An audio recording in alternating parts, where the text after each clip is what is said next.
Saw 6. Here we are back again with another installment of the Saw franchise, even though Saw 5 marked a new low in quality. Saw 6 was released in 2009 and it was directed by Kevin Gruter. I probably really botched that name, but whatever. We ditched the director of Saw 5 because he was terrible, so bring in a new guy, see what he can do. As I always say, there's going to be spoilers in this for Saws 1 through 5. You just gotta expect it at this point.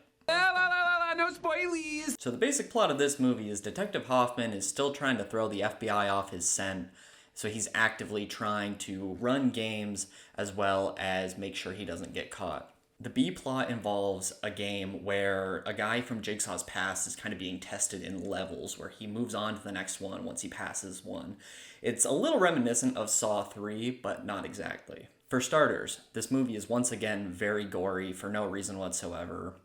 You're kind of getting used to it at this point because you already saw so much in Saw 5, but it's still more than a normal person would want. Also, the movie's only an hour and a half long, which is nice because it doesn't feel like it drags on, kind of like Saw 3. Saw 3 is closer to an hour and 50 minutes, which is the longest, I think, so far in this series, so that's way too long. An hour and a half is kind of a good runtime for a horror movie. That's your sweet spot right there. Let's start with the cons in this one. So there's a lot of cons that are being carried over from the previous movies. Plot lines that were started that you kind of can't just give up, but you have to try to tie up in a semi-decent way. So a lot of those are present here. Jill Tuck is prevalent in this one, and I've already mentioned how much I don't like her character or storyline, so don't like that. The writing in this one is better than in Saw 5, because it's not like you could be worse, but they still pull some lazy, bad writing things where it's like, oh, we thought this character was gone, but look, they're back. Surprise, motherfucker! It's lazy, but we're in the 6th Saw movie, so you're gonna get lazy.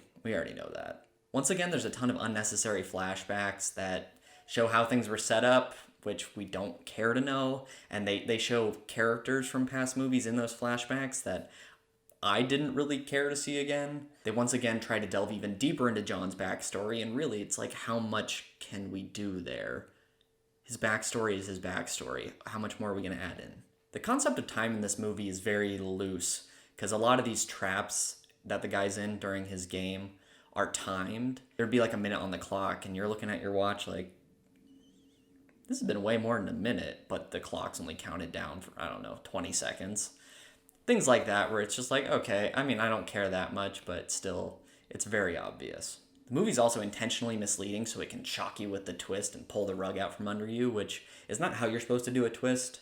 A good one should be one where when you rewatch it, you're like, You just wrinkled my brain, man. no, this one's intentionally misleading, so, I mean, not the best twist in the series. And there's no real mystery, it's just kind of gimmicks the whole way. Some of the gimmicks are fun, but that's just all they are, gimmicks. And needless to say, the cops and feds are very, very dense. Billy looks weird again, so I guess he's just always gonna look weird now. And probably the worst con is that I think the series has lost sight of what Jigsaw's original ethos was, in that it was trying to help people, at least that's what he would say, and try to give them a chance to win and not kill anyone intentionally. There's times in this movie where innocent people are put in harm's way to try to test the main guy in the trap. And if they have the possibility of getting hurt, that kind of goes against everything Jigsaw stood for in the beginning. I guess you could say they did that intentionally because Jigsaw is no longer the person running things, but I don't really want to give him that much credit, so I'm going to count it as a con. Okay, for the pros, because this movie actually has a couple of pros and not just one. First off, you know what I'm going to say.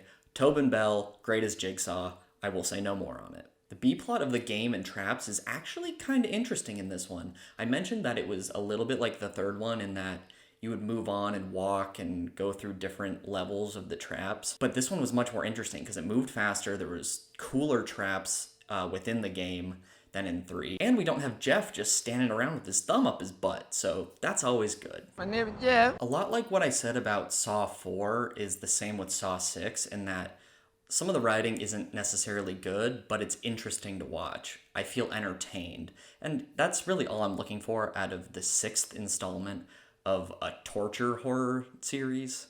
So, I mean, I can't fault it there. I was enjoying myself while watching it. Some of the traps in this movie are even so good, they might end up kind of high on my list of favorite traps of the whole series, so I like that.